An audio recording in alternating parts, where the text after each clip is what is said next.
बच्चों नमस्कार। बच्चों हम लोग कक्षा 10वीं गणित में वृत्त एवं स्पर्शरेखाएं सर्कल्स एंड टेंजेंट्स पढ़ रहे हैं। बच्चों हमने पूर्व की क्लास में 3 भाग हमने पढ़ लिया है। आज हम पढ़ेंगे भाग 4 और देखेंगे भाग 4 के अति महत्वपूर्ण प्रश्न को। हम भाग 4 में बच्चों प्रमेय पर फोकस डालेंगे, कुछ महत्वपूर्ण थ्योरम से इस पाठ के, जिसको हम पढ़ेंगे, जो परीक्षा के दृष्टिकोण से अति महत्वपूर्ण है। तो चलिए शुरू करते हैं। पहला थ्योरम, पहला प्रमेय। पहला प्रमेय बच्चों, सिद्ध कीजिए कि किसी वृत्त के केंद्र से जीवा पर डाला गया लंब जीवा को समद्विभाजित करता है। ध्यान से सुनेंगे। सिद्ध कीजिए कि किसी वृत्त के केंद्र से जीवा पर डाला गया लंब जीवा को समद्विभाजित करता है। दिया है एक वृत्त जिसका व्यास AB, जिसका जीवा AB, केंद्र O और OM लंब AB, ये हमको ज्ञात है। ये दिया हुआ है प्रश्न में। एक वृत्त जिसका केंद्र O तथा AB एक जीवा है, AB एक जीवा है और OM लंब AB, ये हमको प्रश्न में दिया हुआ है। सिद्ध क्या करना है? सिद्ध करना है कि AM बराबर जीवा को समद्विभाजित करता है, तो AM बराबर BM, ये हमको सिद्ध करना है। रचना हमने क्या किया बच्चों? रचना में हमने क्या किया? केंद्र O को A से और B से मिलाया, O को A व B से मिलाया, ये हमने रचना किया। तो देखते हैं बच्चों उत्पत्ति। अब चलते हैं उत्पत्ति की ओर। उत्पत्ति में हम 2 त्रिभुज, सबसे पहले हम OMA और OMB में चलते हैं। OMA OMB त्रिभुज OMA व त्रिभुज OMB में OA बराबर OB। अब OA बराबर OB क्यों होगा बच्चों? क्योंकि एक ही वृत्त की त्रिज्याएं हैं, तो वृत्त की त्रिज्या हमेशा बराबर होती है।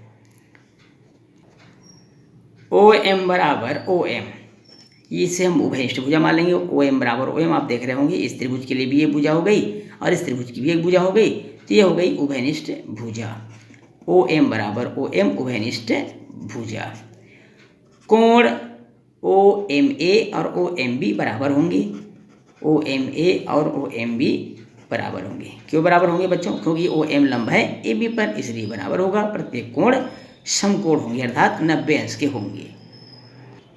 इसलिए त्रिभुज OMA सर्वांगसम होगा त्रिभुज OMB के। क्यों सर्वांगसम होगा? तो इसका एक शर्त है बच्चों, समकोण कर्ण भुजा समता प्रमेय से। समकोण कर्ण भुजा सर्वांग समता प्रमेय से ये सर्वांगसम होंगे। अब जब सर्वांगसम होगा तो सभी भुजाएं और सभी कोण बराबर होते हैं, इसलिए AM और BM क्या होगा बच्चों? बराबर होगा। AM बराबर BM सिद्ध है। इस तरह से हमारा प्रमेय सिद्ध हो जाता है। बच्चों अगला प्रमेय है, सिद्ध कीजिए कि चक्रीय चतुर्भुज के समूह कोणों का योगफल 180 अंश होता है। एक बार और सुनेंगे बच्चों। सिद्ध कीजिए कि चक्रीय चतुर्भुज के समूह कोणों का योगफल 180 अंश होता है। बच्चों दिया है वृत्त जिसका केंद्र O तथा चक्रीय चतुर्भुज ABCD, आप चित्र में देख पा रहे हैं बच्चों, चक्रीय चतुर्भुज ABCD और केंद्र है O। सिद्ध करना है, क्या सिद्ध करना है? कोण A + C बराबर 180 अंश तथा कोण B + D बराबर 180 अंश। ये हमको सिद्ध करना है कि चक्रीय चतुर्भुज के समकोण A + C और B + D बराबर 180 अंश होगा। ये हमको सिद्ध करना है। चलते हैं रचना की ओर। रचना में हमने क्या किया? O को A से और O को C से मिलाया। O को A व C से मिलाया, ये हमने रचना किया। अब चलते हैं बच्चों उत्पत्ति की ओर। उत्पत्ति, चूंकि चाप ABC, चाप ABC द्वारा केंद्र पर बनाए गए कोण के लिए, केंद्र पर बनाए गए कोण के लिए कोण AOC बराबर हो जाएगा 2 कोण ADC।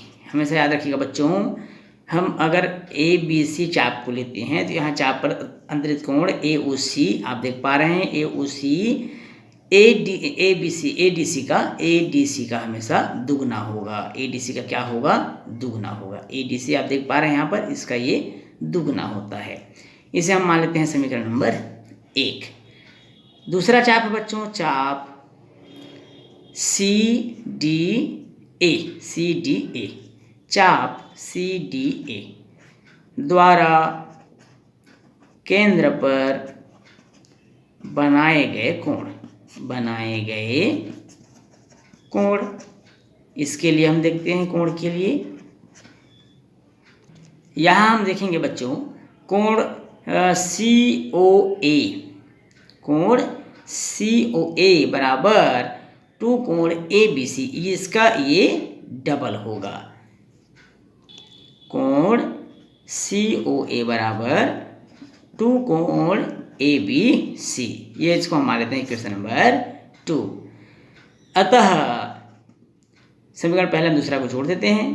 कोण AOC पहला में हमने निकाला था AOC, दूसरा में हमने निकाला कोण COA बराबर 2 कोण, दोनों में से 2 कॉमन निकालेंगे, कोण ADC धन कोण ABC।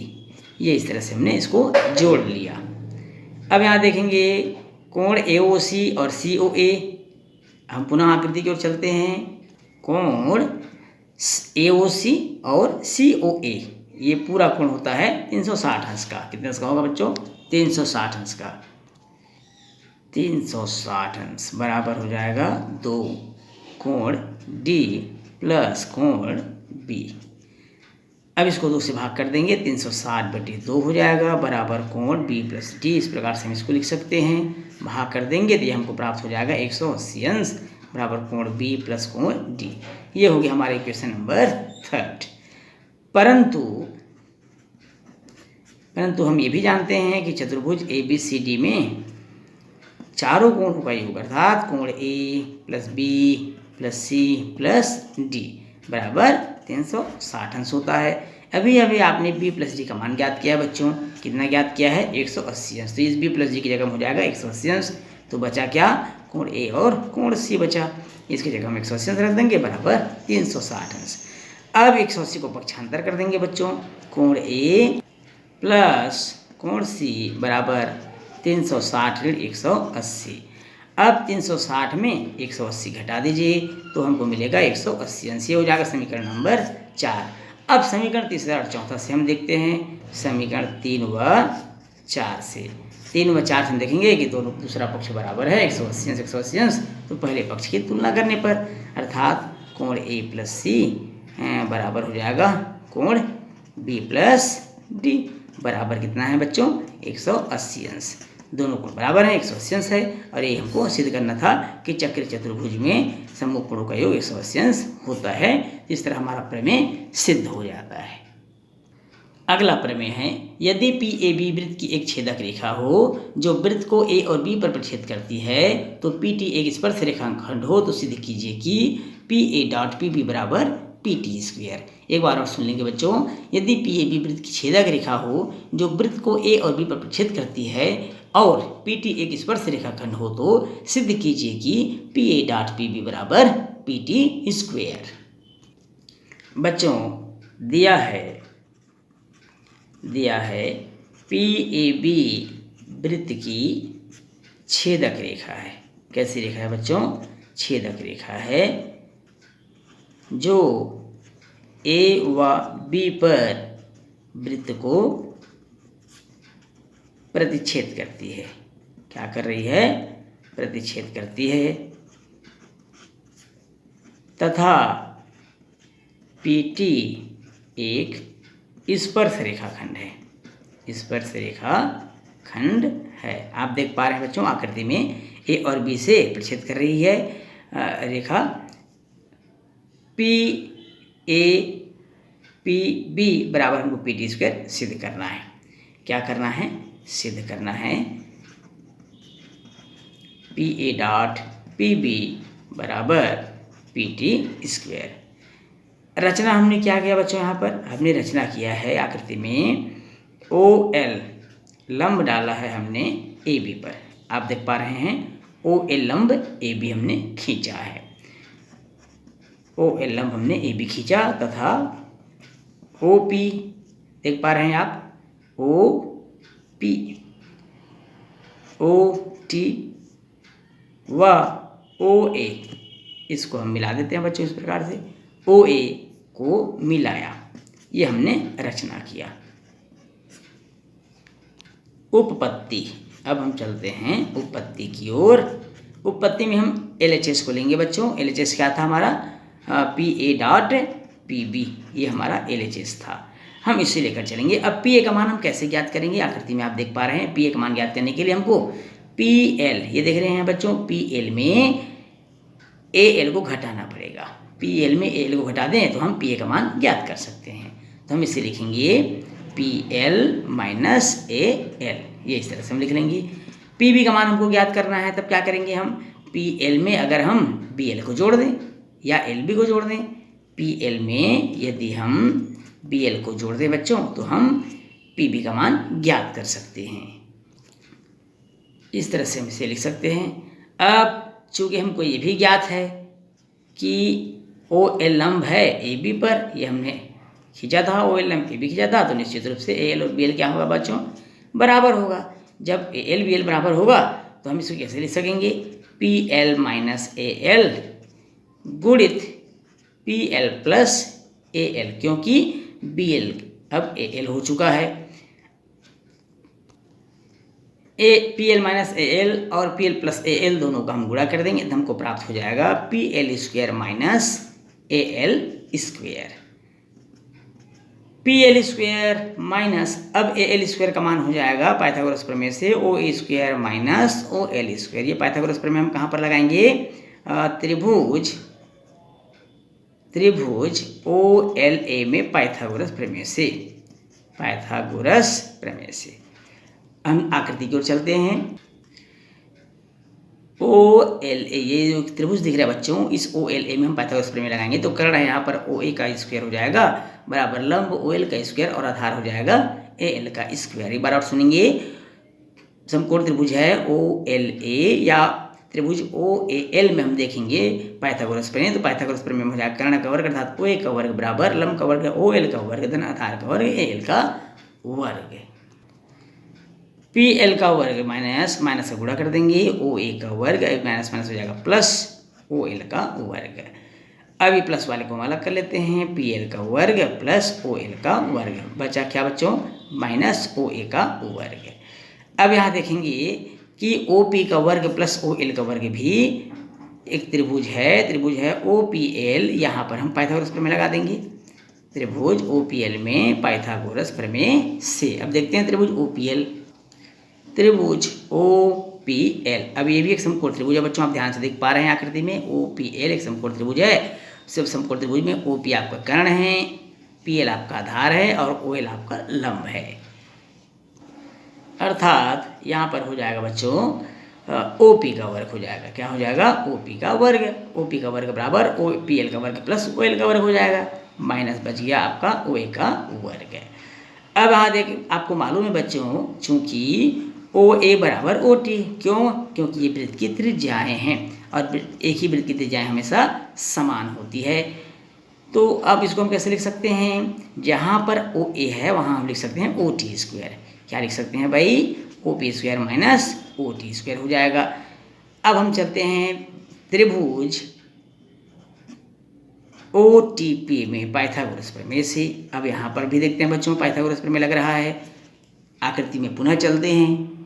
इस आकृति को बहुत ध्यान से देखिए आप। ओ पी टी, ये भी एक समकोण त्रिभुज, यहाँ समकोण बना रहा है। इस समकोण त्रिभुज में कर्ण का वर्ग अर्थात ओपी का वर्ग बराबर लंब का वर्ग अर्थात ओटी का वर्ग धन आधार का वर्ग पीटी का वर्ग।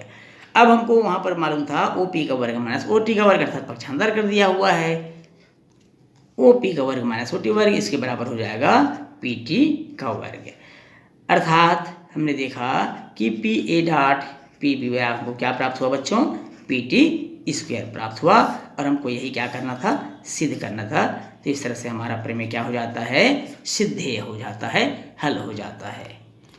बच्चों इस प्रश्न के साथ ही, इस प्रमेय के साथ ही हमारा यह चैप्टर वृत्त एवं स्पर्श रेखाएं सर्कल्स एंड टेंजेंट्स यहीं समाप्त होता है। निश्चित रूप से आपको यह अध्याय बहुत अच्छे से समझ में आया होगा, ऐसा मुझे विश्वास है।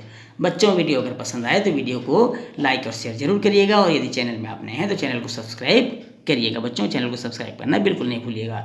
तो बच्चों फिर मिलेंगे एक नए अध्याय में एक नए प्रश्नावली के साथ, नए प्रश्नों के साथ। तब तक के लिए नमस्कार।